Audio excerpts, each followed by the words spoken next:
और एक चालान की वजह से छत्तीसगढ़ की राजनीति में भूचाल आ गया है। कोयला घोटाले में आरोपी नवनीत तिवारी के खिलाफ जांच एजेंसी ईओडब्ल्यू के चालान में बड़े खुलासे हुए। घोटाले से जुड़े ऐसे कोर्ट नेम मिले हैं जिन्हें सुनकर आप भी हैरान हो जाएंगे। कोयला घोटाले के मास्टरमाइंड सूर्यकांत तिवारी की डायरी और डिजिटल चैट के सबूत से ये कोड नेम निकाल दिए गए हैं। इनमें से कई पूर्व विधायक, पूर्व मंत्रियों और अफसरों के नाम भी शामिल हैं। जांच एजेंसी ने यह भी बताया कि छत्तीसगढ़ कांग्रेस का दफ्तर राजीव भवन घोटाले की रकम को रखने के लिए सेफ हाउस के तौर पर इस्तेमाल हो रहा था। एक रिपोर्ट देखिए।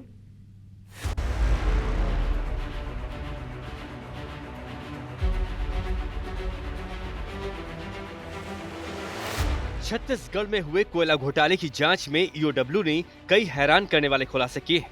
जांच एजेंसी को कोल स्कैम के मास्टरमाइंड सूर्यकांत तिवारी की डायरी मिली है। इसमें कई कोड नेम मिले हैं जिनमें कांग्रेस नेता और आईएएस अधिकारियों के नाम हैं, जिन्हें घोटाले की रकम पहुंचाई गई। जांच एजेंसी ने दावा किया है कि कांग्रेस का प्रदेश कार्यालय राजीव भवन घोटाले की रकम रखे जाने का सेफ हाउस था। कोड वर्ड में इसे भवन कहा जाता था। कोयला घोटाले में आरोपी और कांग्रेस के कोषाध्यक्ष रामगोपाल अग्रवाल के निजी सहायक देवेंद्र डडसेना कांग्रेस भवन पहुंचने वाली घोटाले की रकम का रिसीवर था। सूर्यकांत तिवारी के लिए काम करने वाला नवनीत तिवारी कोयला कारोबारी को डरा धमकाकर घोटाले की रकम वसूलता था। कि नवनीत तिवारी और डडसेना के विरुद्ध चालान पेश किया गया है। 520 के आसपास पन्नों का है। जो कोल सिंडिकेट से आया पैसा है वो सूर्यकांत तिवारी का पैसा था। उसको किस प्रकार से छिपाना है, लैंड में इन्वेस्टमेंट करना है, ये सारी चीजें जो रोल थी वो हमने उसमें डिस्कस किया हुआ है। जांच एजेंसी के तर्कों को लेकर बचाव पक्ष के वकील का कहना है कि यह आरोपियों की ओर से दिए गए बयान पर आधारित है। ये दावे अदालत में नहीं टिकने वाले। एक एक्यूज को आप डरा धमका के आपने स्टेटमेंट जो भी जैसा भी कराया होगा, आज के डेट में निखिल चंद्राकर और डडसेना दोनों एक्यूज हैं और दोनों के बयान के कोई साक्ष्य में ग्राह्य नहीं है। दोनों के बयान जिस कांग्रेस भवन को कांग्रेस ने प्रदेश में अपनी सियासी पकड़ मजबूत करने को लेकर बनाया, जांच एजेंसी ने उसे घोटाले की रकम सुरक्षित करने की जगह बताई। यहीं से रकम छत्तीसगढ़ के बड़े नेताओं को बांटी गई। यहाँ तक कि दिल्ली भी भेजने की जानकारी मिली है। अब इस दावे के बाद प्रदेश में सियासी माहौल गर्मा गया है। ये भारतीय जनता पार्टी की साजिश है। ईओडब्ल्यू में बैठे हुए अधिकारी भारतीय जनता पार्टी के एजेंट के रूप में काम कर रहे हैं और कांग्रेस को बदनाम करने के षड्यंत्र रचे हुए। ये जो कांग्रेस भवन है, जिसे शॉर्टकट में ये लोग भवन कहते थे, वहाँ भी पैसा जाता था।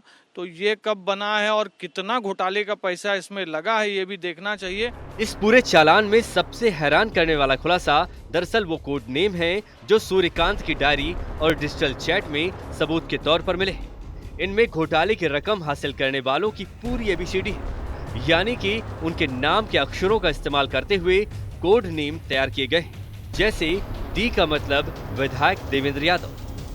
किसे क्या कोड नेम दिए गए अब हम आपको बताएंगे। जो चालान में जानकारी दी गई है उसके मुताबिक डी से देवेंद्र यादव, समीर टीएसजी से आईएएस समीर विश्नोई, जेएआई यानी जय से सौम्या चौरसिया के निज सहायक जयचंद कोसले, एएमयू से मनीष उपाध्याय, एएमआई से अमित चौरसिया, एएनएनयू यानी अन्नू से प्रवेश दुबे, भोज से भोज राम पटेल, भगत से मंत्री अमरजीत भगत, आरपी से राम प्रताप सिंह, विनोद से विनोद तिवारी, चंद्र से चंद्रदेव प्रसाद राय, सोरी से शिशुपाल सोरी, कुंजाम से आईएएस अधिकारी कुंजाम गांधी के नाम से भी एक कोड नेम दिया गया था। यह छत्तीसगढ़ के नेता इदरीश गांधी हैं। भाटी नाम दिया गया था पीयूष भाटिया को और मिंज के नाम से यूटी मिंज का नाम डायरीज और चैट में है, जिनमें कोल लेवी के करोड़ों रुपए के हेर फेर में इन कोड नेम्स का इस्तेमाल किया गया। सूर्यकांत की डायरी में कई बड़े नाम शामिल हैं जो कोयला घोटाले की रकम पचाने में लगे हुए हैं। क्या उन पर भी कार्रवाई होगी? ये सवाल छत्तीसगढ़ के सियासी गलियारों में सबसे ज्यादा पूछा जा रहा है। सुमन पांडेय, IBC 24, रायपुर।